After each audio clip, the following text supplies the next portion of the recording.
नमस्कार साथियों, जय हिंद। आज हम एंशिएंट हिस्ट्री में स्मृति ग्रंथ और जैन साहित्य, बौद्ध साहित्य और कुछ विदेशी लेखकों के द्वारा लिखे गए महत्वपूर्ण पुस्तकों के बारे में चर्चा करेंगे। ये साहित्य हमें ये बताते हैं कि किस युग में मीन्स प्राचीन काल में जो साम्राज्य रहा है, उसमें जो साम्राज्य में जो शासन करने वाले थे, इस पुस्तक में उनकी क्या ख्याति मिलती है, क्या उल्लेख मिलती है, इसके बारे में हम लोग पढ़ेंगे। दोस्तों, इसके पहले हमने प्राचीन भारत के इतिहास में चर्चा जो किया था, उसमें बताया गया था कि प्रागैतिहासिक काल से संबंधित जानकारी हम किस तरह प्राप्त कर सकते हैं, किस तरह से वो साक्ष्य के रूप में हमारे इतिहास में हेल्प करते हैं। आइए हम कुछ महत्वपूर्ण बिंदुओं पर आज चर्चा करते हैं, और वह महत्वपूर्ण बिंदु हमारे लिए होगा साहित्य, कुछ ग्रंथ। अनेक धर्मों में साहित्य को क्या नाम से बोला जाता है, और ये साहित्य किन किन व्यक्तियों के जीवन काल से संबंधित है, ये भी हम चर्चा करेंगे।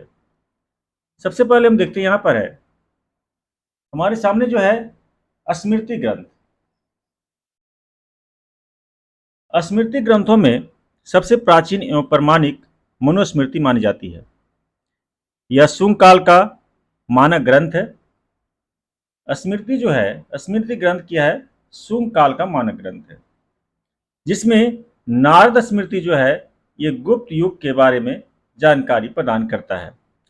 हमें नारद स्मृति के बारे में क्वेश्चन पूछा जाता है, तो यहाँ पर नारद स्मृति गुप्त युग से संबंधित है। ये चीज को हम यहाँ पर भली भांति समझ रहे हैं। यहाँ पर है नारद स्मृति गुप्त युग। शुंग काल की जो मानक ग्रंथ है, उसमें स्मृति ग्रंथ जो है वो प्रमाणिक ग्रंथ है, जिसमें से मनुस्मृति है। नेक्स्ट पॉइंट हम लेते हैं यहाँ पे, जातक में बुद्ध की पूर्व जन्म की कहानी वर्णित है।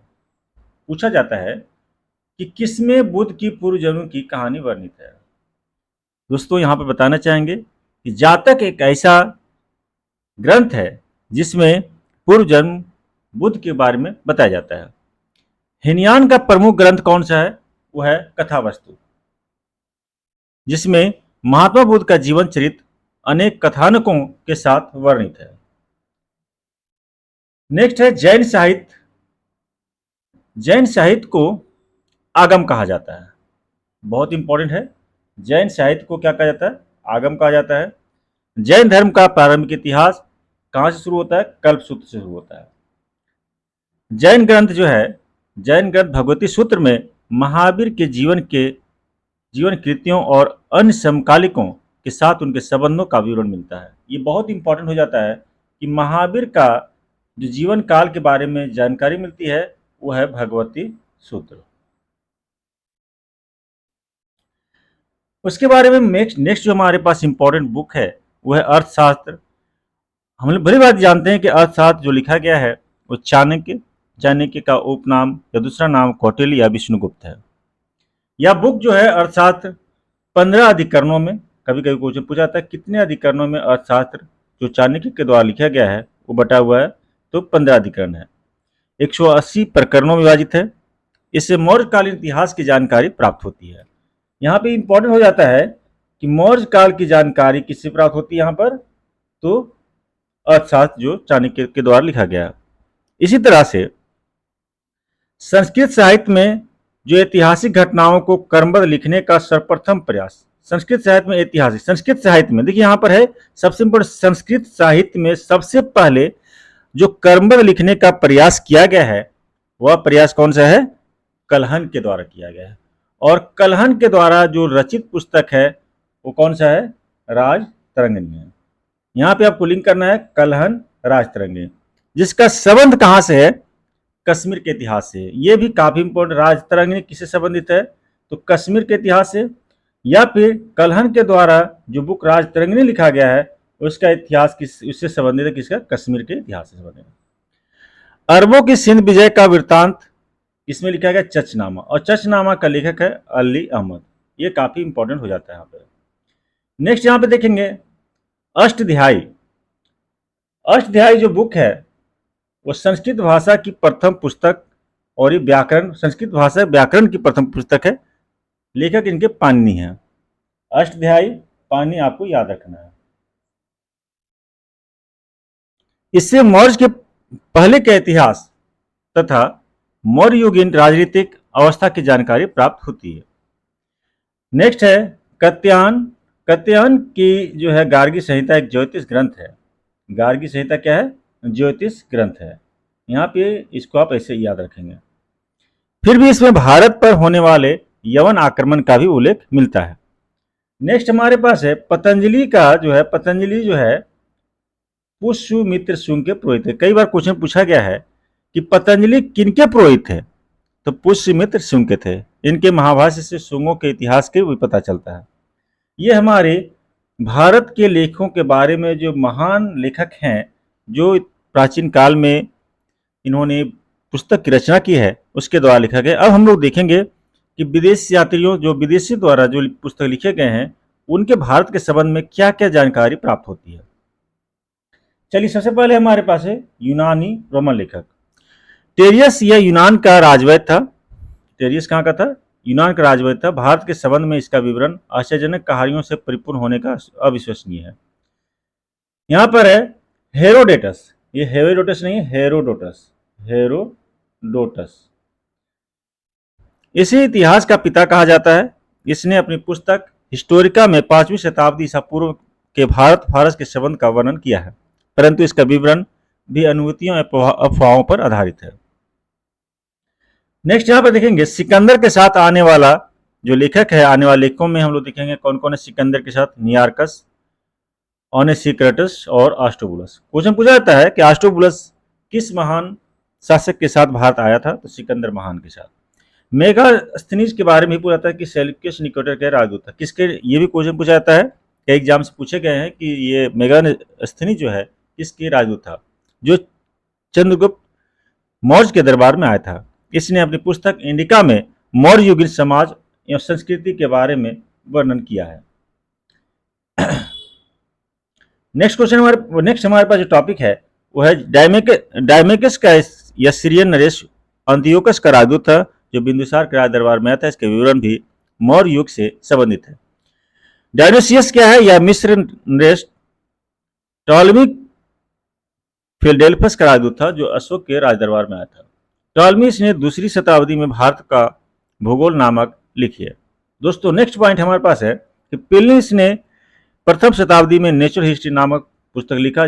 इसमें भारतीय पशुओं, पेड़ पौधों, खनिजों आदि के बारे में विवरण मिलता है। नेक्स्ट हमारे पास जो जानकारी है वो है पेरिप्लस ऑफ द रिथियन सी। इस पुस्तक के लेखक के बारे में कोई जानकारी नहीं है।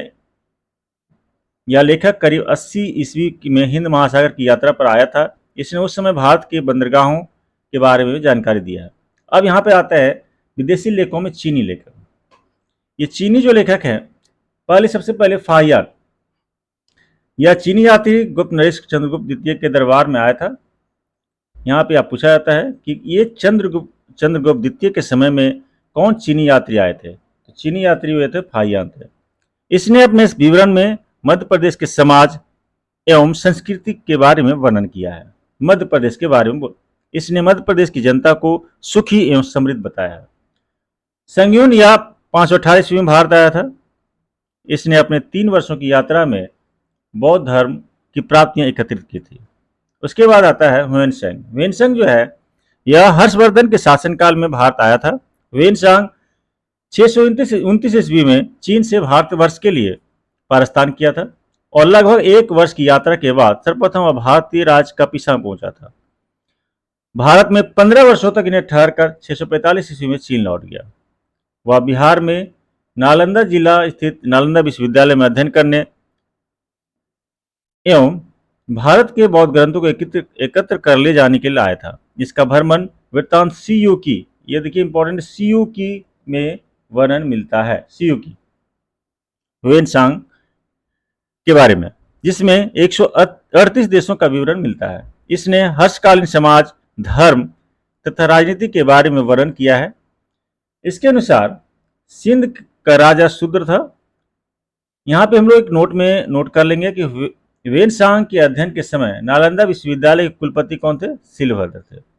वेनसांग जब अध्ययन कर रहे थे तो नालंदा के उसमें कुलपति कौन थे? उसमें शिलभद्र। क्वेश्चन पूछा जा सकता है। उसके बाद एत्सिंग या 7वीं शताब्दी के अंत में भारत के साथ इसने अपने विवरण में नालंदा विश्वविद्यालय, विक्रमशिला विश्वविद्यालय और अपने समय का भारत का वर्णन किया है। यहाँ पे हम लोग ट्रिक देखेंगे। सबसे पहले जो चीन से आने वाले यात्री थे उसके किस रूप में है? तो फांसी हुई। फा से फायान, सी से शेंग्यून, हु से वेनसांग और ये से एत्सिंग। इस तरह से आपको रखना है। सबसे पहले क्रमबद्ध में पूछा जाता है कि सबसे पहले भारत में आने वाले चीनी यात्री कौन थे? तो ये फायान थे। उसके बाद शेंग्यून। इसके एक समय पूछा जाता है किस पीरियड में? 4वीं शताब्दी, 6वीं शताब्दी, 7वीं शताब्दी और 7वीं शताब्दी के अंत में इन्होंने एत्सिंग आया था। अब लोग कुछ देख लेते हैं अरबी लेखक। अरबी लेखक में है अल बुरूनी या मोहम्मद गजनवी के साथ भारत। पूछा जाता है कि अल बुरूनी किसके साथ भारत है? तो मोहम्मद गजनवी के साथ। अरबी में लिखी गई उनकी कृति किताब उल हिंद या तहकीक हिंद, इसको भारत की खोज बोलेंगे, आज भी इतिहासकारों के लिए एक महत्वपूर्ण स्रोत है। इसमें राजपूत कालीन समाज, धर्म, रीति रिवाज, राजनीति आदि पर सुंदर प्रकाश डाला गया है। कुछ अन्य लेखक को लेते हैं। तारनाथ या एक तिब्बती लेखक था। इसने कंगियूर और तंगियूर नामक ग्रंथ की रचना की थी। इसने भारतीय इतिहास के बारे में जानकारी देती है। मार्को पोलो जो था, मार्को पोलो भी इसके बारे में क्वेश्चन कई बार आया है। यह 13वीं शताब्दी के अंत में पांड्य देश की यात्रा पर आया था और इसका विवरण पांड्य इतिहास के अध्ययन के लिए मिलता है। इस तरह से देखिए आज दोस्तों कि हमारे भारतीय इतिहास में जो महत्वपूर्ण ग्रंथ रहा है, जिसमें विभिन्न व्यक्तियों के द्वारा, महान व्यक्तियों के द्वारा ये लेखक जो रहे हैं, इनकी पुस्तकों से प्राचीन काल के साम्राज्य के बारे में और महान सम्राटों के बारे में और अलग अलग व्यक्तियों के बारे में भी जानकारी मिलती है। हमने ये भी देखा साथ में कि विदेशी लेखकों के द्वारा भी कई पुस्तक जो है लिखे गए हैं और ये पुस्तक जो है उस समय के भारत जो है प्राचीन भारत की जानकारी देता है। भारत की स्थिति क्या थी, भारत का साम्राज्य किन क्षेत्रों में और किन किन शासकों का साम्राज्य था। आज के लिए इतना ही, फिर मिलते हैं नेक्स्ट वीडियो में। धन्यवाद।